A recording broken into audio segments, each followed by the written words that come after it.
Bienvenue, bonsoir à toutes et à tous. Au sommaire de cette édition, gracié par le président de la République, Succès Masra, président du parti Les Transformateurs, a renoué hier soir avec ce qu'il appelle balcon de l'espoir. Ses premiers mots, le pardon et l'apaisement, l'ancien Premier ministre a déclaré être prêt à travailler avec le maréchal Mohamed Idriss Déby Itno. Les détails à suivre dans ce journal. Le médiateur de la République, Salih Kebzabo, lui, parle des retours fondamentaux politiques qui excluent l'ex-arrestation. Et puis bien sûr la chronique nutrition avec le maïs qui est particulièrement présent sur les marchés. C'est une céréale qui offre de nombreux bienfaits pour la santé.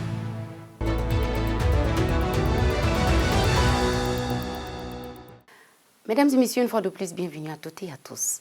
Libéré ce vendredi 14 août après avoir bénéficié d'une grâce présidentielle, Succès Masra a été chaleureusement accueilli par plusieurs centaines de militants et sympathisants au siège des transformateurs à N'Djamena. Dans sa prise de parole, l'ancien Premier ministre a appelé au pardon et à l'apaisement tout en se déclarant prêt à travailler avec le président Mohamed Idriss Déby Itno et les autres forces politiques. Les précisions de Mbaïrakoula Maxime.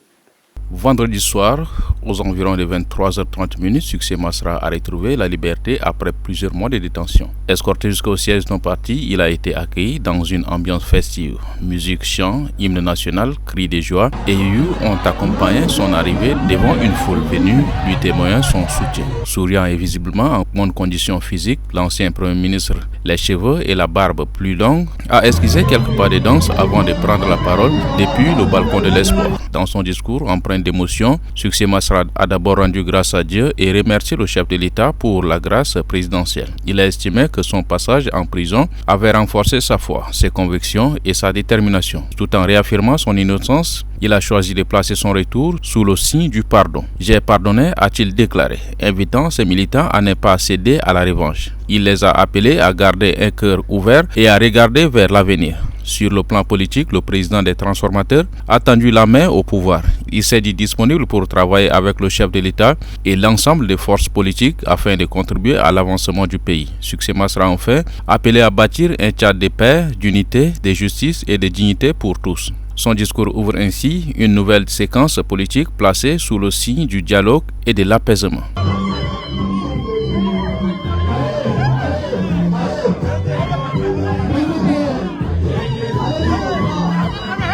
À la suite de la grâce présidentielle accordée à plusieurs responsables politiques détenus, le ministre de la Communication et porte-parole du gouvernement, Gassim Chérif Mahamat, salue un geste de décrispation du climat politique au Tchad. Il estime que cette décision traduit la volonté des autorités de favoriser l'apaisement et de renforcer les bases d'une unité nationale durable.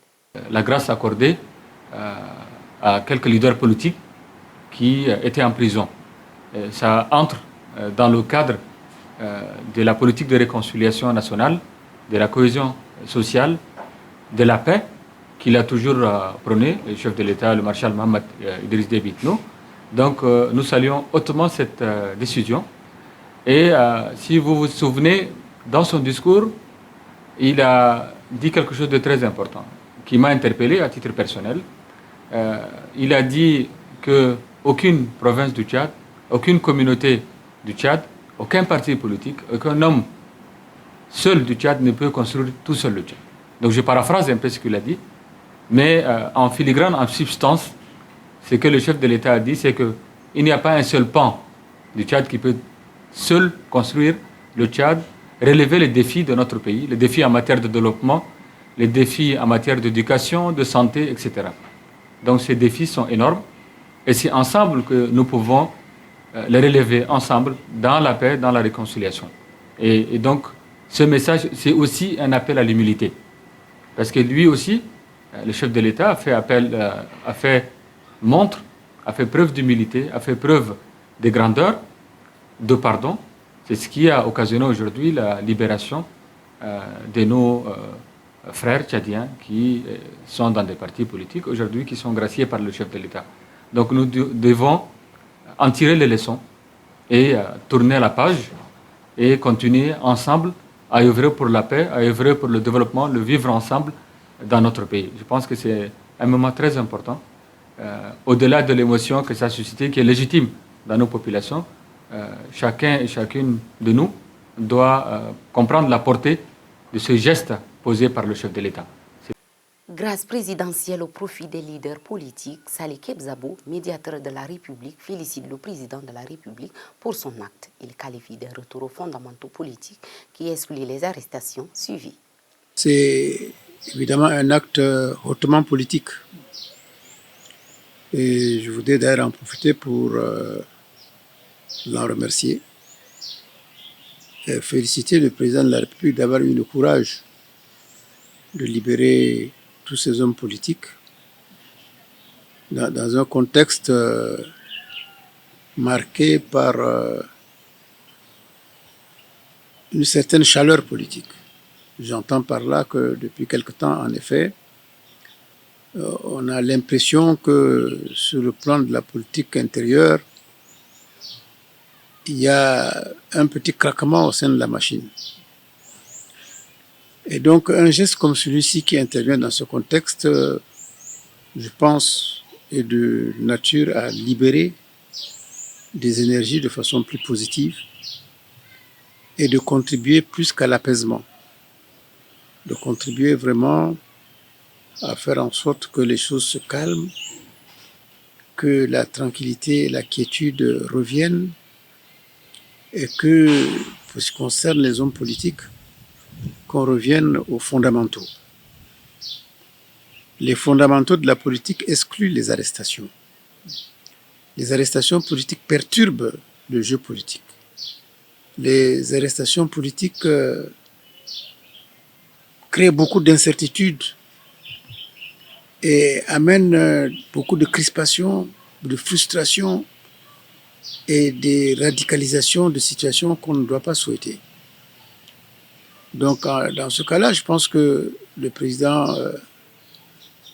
tout en exerçant ses prérogatives, répond à une attente déjà longue. Dans le même chapitre, la présidente du parti Rassemblement du peuple pour la refondation de la justice et de l'égalité, Isa Hissène Dongos, a salué un acte de décrispation du climat politique au Tchad.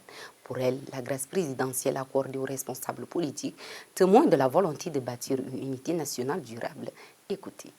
Par nos communiqués de presse 001, 002, nous avons sollicité en demandant le président de la République de libérer les détenus. Et aujourd'hui, l'acte posé par le président, c'était un acte à saluer.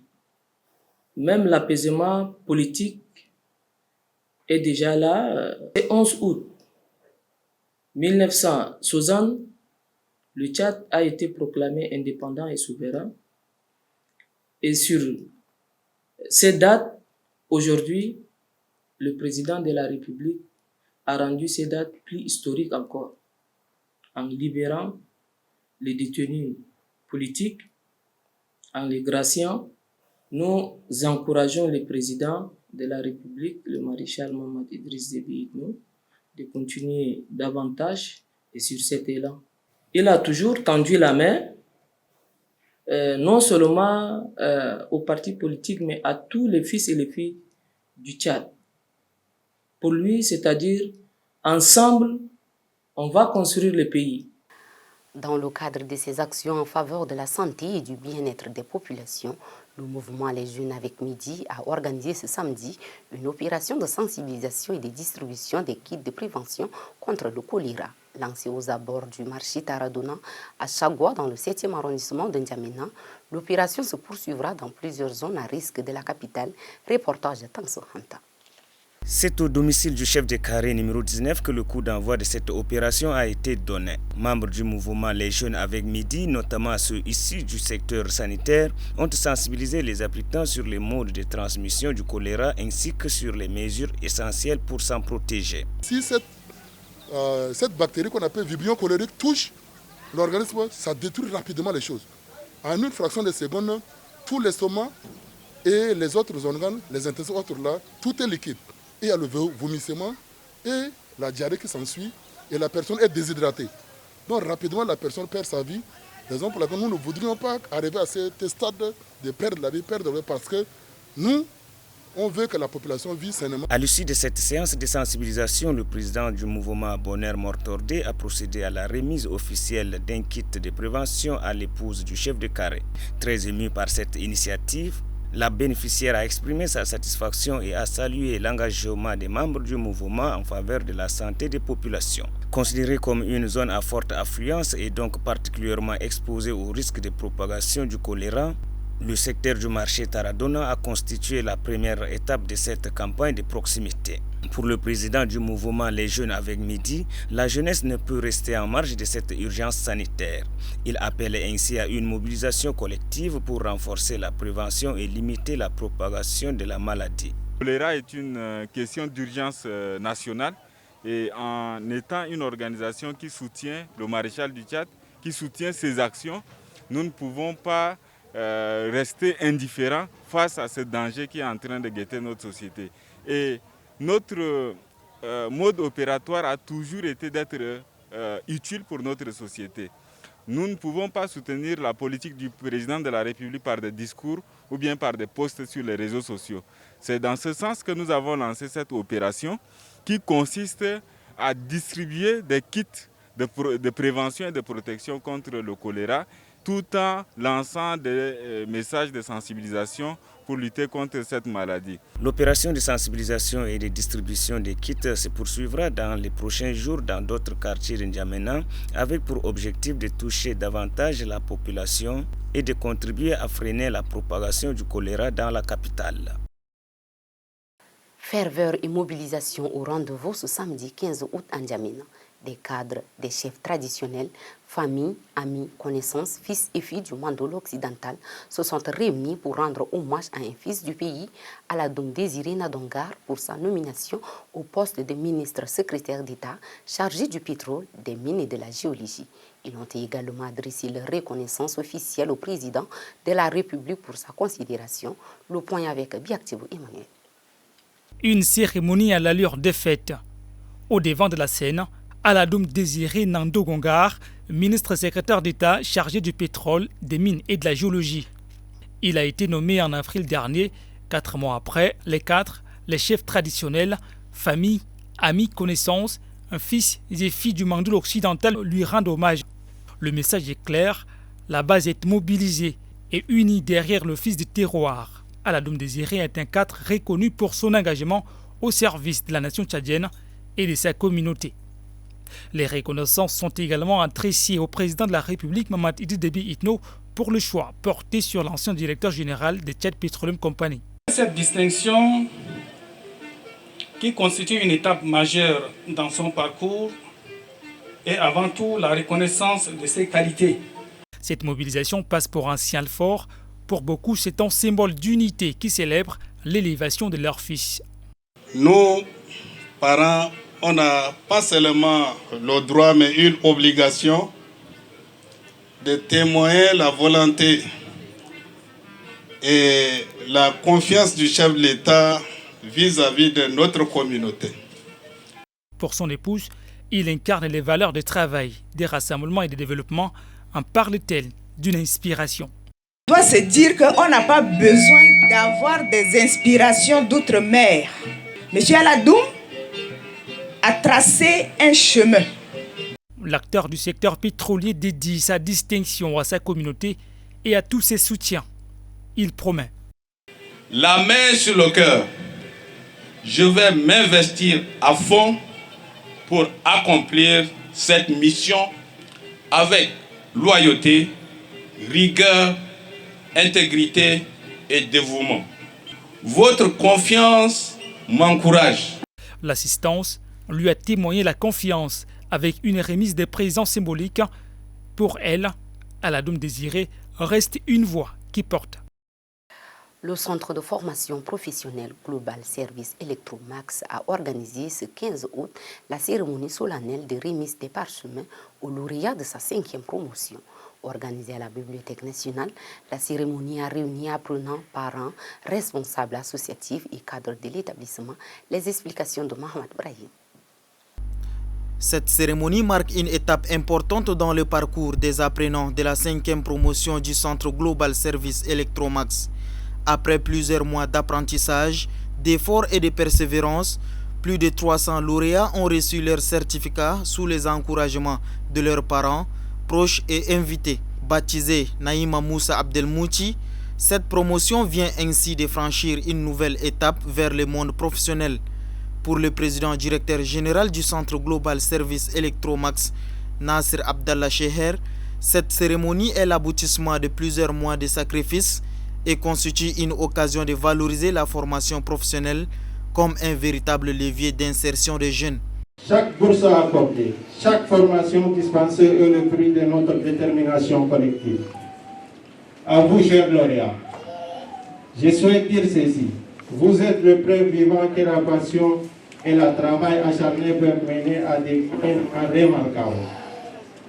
Vous avez franchi des étapes importantes et vous êtes prêts à affronter des nouveaux défis avec les compétences et les connaissances acquises. La marraine de la promotion, Naïma Moussa Abdelmouti, a également adressé ses félicitations aux lauréats. Elle les a exhortés à mettre en pratique les connaissances et compétences acquises durant leur formation. Ne vous découragez pas face aux difficultés. Ne laissez pas les échecs vous faire abandonner vos rêves. Chaque difficulté doit être considérée comme une occasion d'apprendre, de progresser et de devenir plus fort. Pour récompenser l'excellence, les 3 meilleurs lauréats ont reçu chacun une enveloppe, des kits informatiques ainsi que des prix spéciaux, formés notamment en art oratoire, informatique, soins infirmiers de base, anglais et électricité bâtiment. Ces jeunes disposent désormais de nouvelles compétences pour intégrer le monde professionnel et contribuer au développement de leur communauté. Le maïs frais est au cœur de notre chronique nutrition.